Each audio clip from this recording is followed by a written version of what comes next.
Good morning. Welcome to ask spoken English academy. मी आरती वाके एक नवीन video घेऊन तुमच्या समोर आले आहे. आता आपण मॉडेल ऑक्झिलरी वर्बच्या सिरीजमध्ये आहोत आणि आज आपण एक नवीन मॉडेल ऑक्झिलरी वर्ब शिकणार आहे, तो आहे मे. कॅन आणि मे दोन्हीही सेमच वाटतात, दोन्हीचे अर्थही सेम आहेत आणि त्याचे युजेसही सेम आहेत.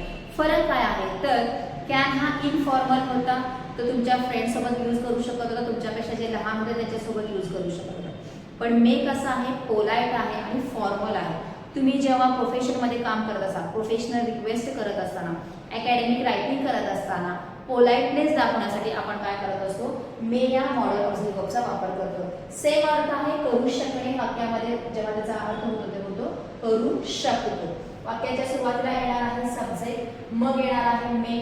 मे सोबत येणार आहे क्रियापदाचा बेस फॉर्म म्हणजे टू न वापरता क्रियापदाचं पहिलं रूप. त्याच्यानंतर ना वाक्य कंप्लीट करण्यासाठी लागणारे ऑब्जेक्ट किंवा कॉम्प्लिमेंट हे त्याच्यासोबत येणार आहे.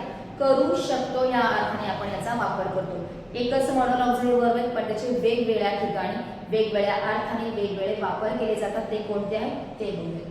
The first one is wish किंवा होप, म्हणजे शुभ आशीर्वाद किंवा शुभ कामना देत असताना आपण मेचा वापर करतो. वाक्याच्या सुरुवातीला मे येतो आणि वाक्याच्या शेवटी येणार आहे एक्सक्लेमेटरी मार्क. हो, करो, मिळो, लाभो अशा प्रकारे जेव्हा आपण आशीर्वाद देत असतो तेव्हा आपण वापरणार आहे may. For example, may you live long, तुला दीर्घायुष्य लाभो. लिव्ह हे क्रियापदाचं पहिलं रूप आहे. मे यू गेट सक्सेस, तुला यश मिळो किंवा लाभो. May your all dreams come true, तुझे सर्व स्वप्न सत्यात उतरो. आणि मे गॉड ब्लेस यू, देवाचा तुला आशीर्वाद लाभो. वाक्याच्या सुरुवातीला तुम्हाला मे दिसत आहे आणि एंडला दिसत आहे exclamatory mark. The next use of may is possibility किंवा प्रोबॅबिलिटी. शक्यता व्यक्त करत असताना आपण याचा वापर करतो. करण्याची शक्यता आहे, नक्की नाहीये, 50% मात्र काय आहे त्याची शक्यता आहे. ती क्रिया होण्याची शक्यता किती आहे, 50% आहे. So she may be at home or at work, ती घरी असू शकते किंवा कामावर असू शकते. इट मे रेन टुडे, आज पाऊस पडू शकतो. I may go to village for summer vacation, उन्हाळ्याच्या सुट्टीमध्ये मी गावाला जाऊ शकते. आणि ही मे नॉट कम, तो येऊ शकत नाही. ह्याच्यामध्ये सर्टनिटी म्हणजे निश्चितता ही पूर्ण नाहीये, पण 50% काय आहेत चान्सेस आहेत. आता वाक्य करत असताना मी तर मे नॉटचा वापर केलेला आहे. मीन्स निगेटिव्ह जर सेंटेन्स करायचा झाला तर मे नंतर आपण डायरेक्टली नॉट यूज केलेला आहे. मेयंट हा शब्द ऑलमोस्ट वापरला जात नाही. जसं आपण हेल्पिंग वर्ब मध्ये एमंट, इजंट, वॉजंट, कांट असं वापरलेलं आहे, तसं मे नॉटचं मेयंट ऑलमोस्ट होत नाही. सेपरेटलीच तुम्हाला मे नंतर नॉट हा यूज करावा लागणार आहे. Then the next use of may is seeking permission. Permission मागत असताना सुद्धा आपण काय करतो, मेचा वापर करतो. परमिशन आपण स्वतःसाठी किंवा आपल्यासोबत असणाऱ्या लोकांसाठी मागतो. क्वेश्चन येणार आहे आणि सब्जेक्ट कंपल्सरी आय किंवा वी येणार आहे. जसं may I ask you a personal question, मी तुम्हाला एक प्रश्न पर्सनल क्वेश्चन विचारू का, वैयक्तिक प्रश्न विचारू का. ह्याच्यामध्ये विचारू शकतो का इज इक्वल टू विचारू का, दोन्हीचा अर्थ एकच होणार आहे. मे आय जॉईन यू, मी तुम्हाला जॉईन करू का, मी तुम्हाला जॉईन करू शकतो का. तुम्ही त्यांना विनंती करत आहात, परमिशन मागत आहात. मे आय यूज युअर रेस्टरूम, मी तुमचा रेस्टरूम वापरू का, वापरू शकतो का. आणि मे वी रीड लाऊडली, आम्ही जोरात वाचू का, आम्ही जोरात वाचू शकतो का. दोन्हीचा अर्थ एकच आहे. जसं तुम्ही परवानगी मागता तसं परवानगी देऊ शकता. जसं की गिव्हिंग परमिशनसाठी मेचा वापर केला जातो. जर तुम्ही परमिशन मागत असाल तर तुम्हाला परमिशन पण मिळणं गरजेचं. जसं की मी तुमचं रेस्टरूम वापरू का, ऑफकोर्स यू मे, नक्कीच तुम्ही वापरू शकता. यू मे या अर्थाने. So students may travel free, students काय करू शकतात, फ्रीमध्ये ट्रॅव्हल करू शकतात. You may start your speech, तुम्ही आता तुमचं स्पीच सुरू करू शकता.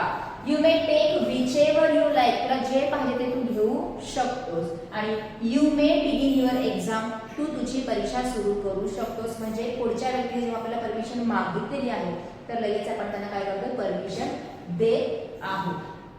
जसं परवानगी दिली किंवा घेतली गेली तसंच आपण नम्र प्रस्ताव सुद्धा करू शकतो. पोलाइट ऑफर्स केले जातात, म्हणजे पुढच्या व्यक्तीला आपण स्वतःहून काहीतरी विचारतोय. जसं की may I help you with that bag, मी ती बॅग उचलण्यासाठी किंवा ते बॅगेसाठी तुम्हाला मदत करू शकतो का. May I read rules for you, तुमच्यासाठी मी ते नियम वाचू का. How may I help you, मी तुमची कशा प्रकारे मदत करू. आणि may I bring a chair for you, मी तुमच्यासाठी खुर्ची आणू का. म्हणजे तुम्ही त्यांना काय करताय, ऑफर करताय की तुमच्यासाठी मी हे करू का, या अर्थाने. नेक्स्ट वन इज सल्ले देण्यासाठी म्हणजे सजेशनसाठी सुद्धा आपण मेचा वापर करतो. जसं you may discuss before leaving the meeting room, meeting room सोडायच्या अगोदर तुम्ही चर्चा करू शकता. तुम्हाला सल्ला दिलेला आहे म्हणजे बाहेर गेल्यानंतर तुम्ही करू शकता, तुम्ही आता करू शकता. You may double check your answer, तुम्ही तुमचे आन्सर जे आहे ते डबल चेक करू शकता. जेव्हा आपण परीक्षा देत असतो तेव्हा आपल्याला मॅडम किंवा सर लास्टला सांगतो बघा अजून एकदा चेक करा बघा, म्हणजे ते तुम्हाला सल्ला देत असतात, तेव्हा आपण वापरतो मे. आणि यू मे सीट हिअर, तू इथे बसू शकतो या अर्थाने.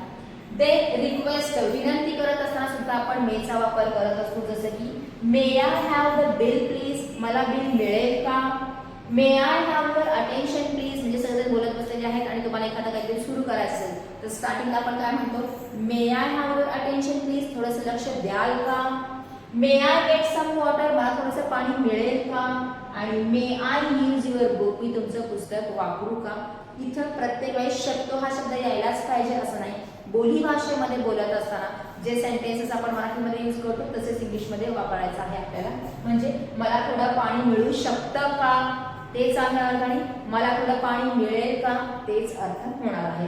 The last one is refusing permission, permission मागितली, परमिशन मिळाली, पण कित्येक ठिकाणी आपण परमिशन देत नाही किंवा कुणी आपल्याला देत नसेल तर तेव्हा आपल्याला सेंटेन्सेस यूज करायचे आहेत मेचा वापर करून, ज्याच्यामध्ये नॉट हा शब्द कंपल्सरी येणार आहे कारण आपण परमिशन देत नाहीये. आणि आत्ता सांगितलं मेयंट हा शब्द वापरायचा नाहीये, मे आणि नॉट सेपरेटली यूज करायचं. जसं you may not step on grass, म्हणजे तुम्ही गवतावर चालू शकत नाही. You may not smoke here, तुम्ही इथं धूम्रपान करू शकत नाही, परमिशन नाही आहे तुम्हाला. You may not enter the cabin without permission, permission शिवाय तुम्ही केबिन मध्ये एंट्री करू शकत नाही. आणि you may not use mobile in college campus, तुम्ही कॉलेज कॅम्पसमध्ये मोबाईल वापरू शकत नाही. प्रत्येक ठिकाणी न करायच्या गोष्टी सांगितल्या कारण त्यांना तिथे परमिशन आपण दिलेली नाहीये.